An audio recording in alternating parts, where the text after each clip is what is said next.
अहमद अवैस साहब, इतनी भड़कीली तकारीर की जरूरत तो नहीं है इस वक्त। उनको गवर्नमेंट बनानी चाहिए। वो इस चक्कर में बैठे हुए अड्डा लगा के जब तक इमरान से मुलाकात नहीं होगी बात ही आगे नहीं चलेगी। सर कैसे चलेगा मामला इस तरह? फ्रंट लाइन सुबह देखिए, मैं ये सारी चीज़ों को आपको ये सब बातों को इकट्ठा जोड़ना पड़ेगा। अभी आपने जो डिस्कशन का आगाज़ किया था, आपको याद होगा कि मैंने जिस वक्त इंडिया और पाकिस्तान की एयर बैटल हुई थी जी सर, और मैंने उसी वक्त उसी महीने में आपको बार बार आपने कहा था जख्म चाट रहा है, ये बड़ा सीरियस इशू है।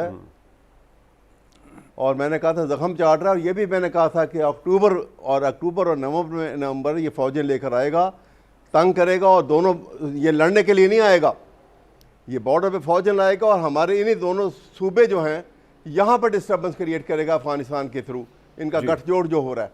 लेकिन कोई तवज्जो, ये तवज्जो आज से 4 महीने पहले 3 महीने पहले दी जाती, अब हम किसी नतीजे पे होता है।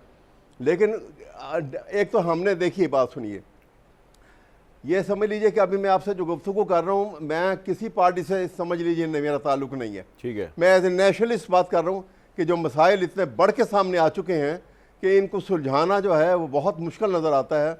It is like a cancer patient in the last stage, कि easy to diagnose and difficult to cure.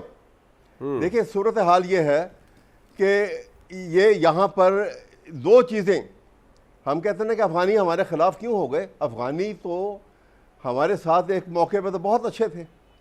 हमारी जहाँ हमने मिडल ईस्ट में बड़ी अच्छी फॉरेन पॉलिसी हमारी कामयाब रही, वहाँ हमने अपनी सबसे सेंसिटिव जगह के ऊपर इंडिया को मौका प्रोवाइड किया कि अफगानिस्तान के साथ घुस के उसके साथ गठजोड़ कर ले।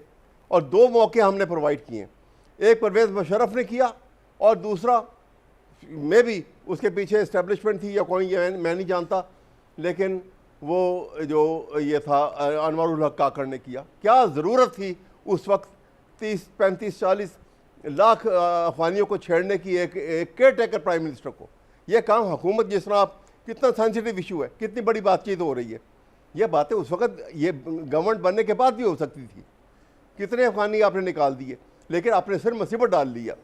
और दूसरी बात यह है कि वो हमसे कोई डायरेक्ट लड़ाई ना कभी भी नहीं लड़ेंगे, लेकिन ये गुरिल्ला वारफेयर, ये टेररिस्ट अटैक जो है, ये हमारी न सिर्फ हमारी मईशत को तबाह कर देगा, हमारा अजली दुश्मन जो है वो तो बगल में जा रहा होगा बैठा।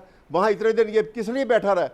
अफगानिस्तान का जो फॉरेन मिनिस्टर था, ये बैठ के उसको हर तरीके से उन्होंने सेटिस्फाई किया है और उसको हर चीज़ की कमिटमेंट दी होगी इन्होंने।